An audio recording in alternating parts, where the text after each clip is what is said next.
And with that, we bring in Democratic Connecticut Congressman Jim Himes for more insight. Nice to see you, sir. Appreciate you being with us. You heard Manafort's defense attorneys. They're optimistic. If this comes back as an acquittal, what does it do for Democrats continuing to hammer away on Russia, Russia, Russia, Mueller, Mueller, Mueller? Well, I don't think it does a lot. I mean, remember, really? all of the indictment... Yeah, no, I don't. Look, what Manafort is charged with, he's charged with money laundering and tax fraud.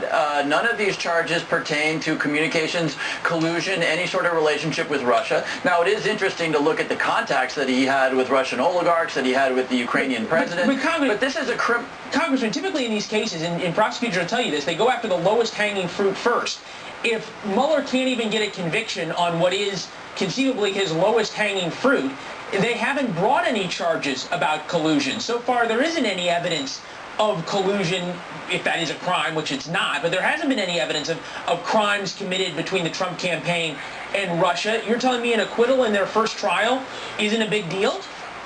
I don't think it is, and I completely disagree with you that there isn't evidence of collusion. There was a meeting in Trump Tower where the president's son said, we're getting good stuff from the Russians. The president lied about what the nature of that meeting was about. George Papadopoulos, looking for dirt when he was in Europe. Look, we're way past the point where there's where there's just very clear evidence of collusion. Congressman, we can argue and people will debate, honest people will have a good conversation about whether or not the Trump meeting rises to the level of collusion.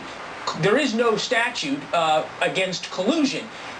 Clearly, the special counsel knows about the Trump Tower meeting. He knows about the president's statements about it. He knows about Don Jr.'s statements about it. He's not chosen to charge anybody based on any of that evidence. So how's that evidence of a crime? Yet, right? So long as the president doesn't have his way, Mueller will finish his work, and we will see. Look, he's issued something like 30 indictments already. There's been guilty pleas. There are people being sentenced. George Papadopoulos, who you just talked about. So to say that there's no evidence, that just because a charge hasn't been rendered, that there is no evidence, that's just not true. There's plenty of evidence of collusion. We know that the Trump campaign wanted the Russians to give them help. The president asked for it on national television. The question, as you point out, is whether there was a crime committed, and we're not going to know the answer to that question until Special Counsel Mueller finishes his work. The one thing we do know right now is about sort of this split in the Democratic Party. You've got Democratic Socialists, you've got the old guard. As the race for Democrats to win the House back, what's so funny about that? It's true. Have you not listened to the true leaders of the Democratic Party? I don't think I need to tell you this, but I'll remind our viewers, three leaders of the Democratic House Caucus: Nancy Pelosi, 78 years old; Steny Hoyer, 79 years old; James Clyburn, 78 years old. You put those numbers together, you get 235. That's roughly the age of the Republic itself. Do Democrats need to coalesce around new, younger leadership if they're going to win the House back come November? I'm going to try not to. The answer to that question is absolutely not. There aren't voters in my district in Connecticut, and I don't think there's voters in Ohio or Colorado or California or Wyoming. And there you go, everyone. A perfect vignette. Democrat. What I really care about is who's going to be the top 3 Democratic leaders in the House of Representatives. That's absurd. What they care about what's absurd is you're not giving people credit. My kids. Leadership drives the issues. There are Democrats, Connor Lamb, who is now in the House of Representatives, who won based on an ad in which he said, I won't vote for Nancy Pelosi. There's other Democrats on the air with ads saying, I won't vote for Nancy Pelosi. Correct me if I'm wrong, but typically campaigns don't spend on ad money on issues that they don't think voters care about. Well, and Connor Lamb won, and there will be plenty of candidates out there who say exactly that. There are sitting members of Congress who are saying, I'm not going to vote that way, and there are sitting members who are saying the other thing, that they're going to vote for her. In fact, look, what voters care about, and I'm in this business of talking to voters, they care about is the economy doing well? Can I educate my kids? Can I retire? Am I going to have access to health care? And that's what's going to drive this election, not whether Nancy Pelosi or somebody else is leading House Democrats. Nice try, buddy. Democrats sure seem to think that if you're running for the House of I Representatives, you got to talk a lot about Donald Trump. So why shouldn't Republicans be talking about Nancy Pelosi as an issue? You got 15 seconds. You know, Perfect example they of should. the They disconnect. absolutely should. You know why? Because they've got absolutely nothing else to talk about. They're not talking about their so-called tax reform plan. Why? Because it's got 41% approval amongst Americans, because Americans have figured out that the tax reform delivered an immense amount of their children's money to corporations and to very wealthy people. So they should talk same about old Nancy boring Pelosi, talking because point. They don't have a darn thing otherwise to talk about.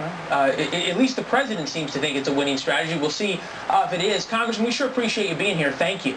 You bet. Good to be with you, Leland. All right, Kristen's got a whole lot more on this. I do. Not gonna let him get away with that. Where Leland left off. It was such a great place to leave off, right? Right. With House Minority Leader Nancy Pelosi, you know, we're seeing a growing number of sitting congressmen and women coming out and saying that it's time for new leadership. Do you think this is a smart strategy heading into November?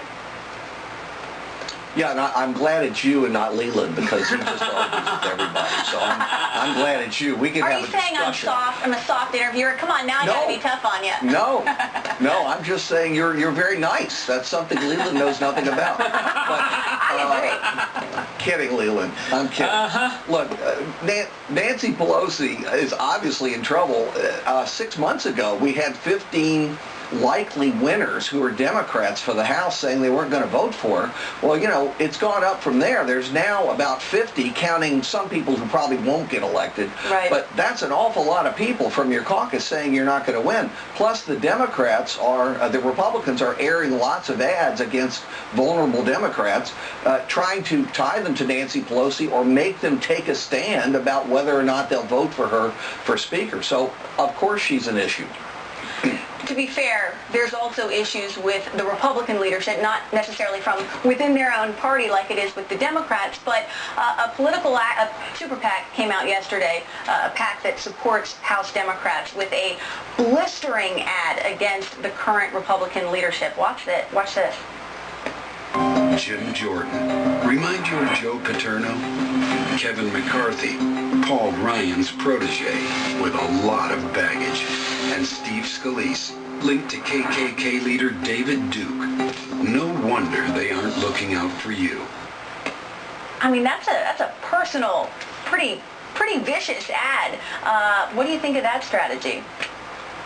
Yeah, and the whole thing's even more vicious than the piece you showed.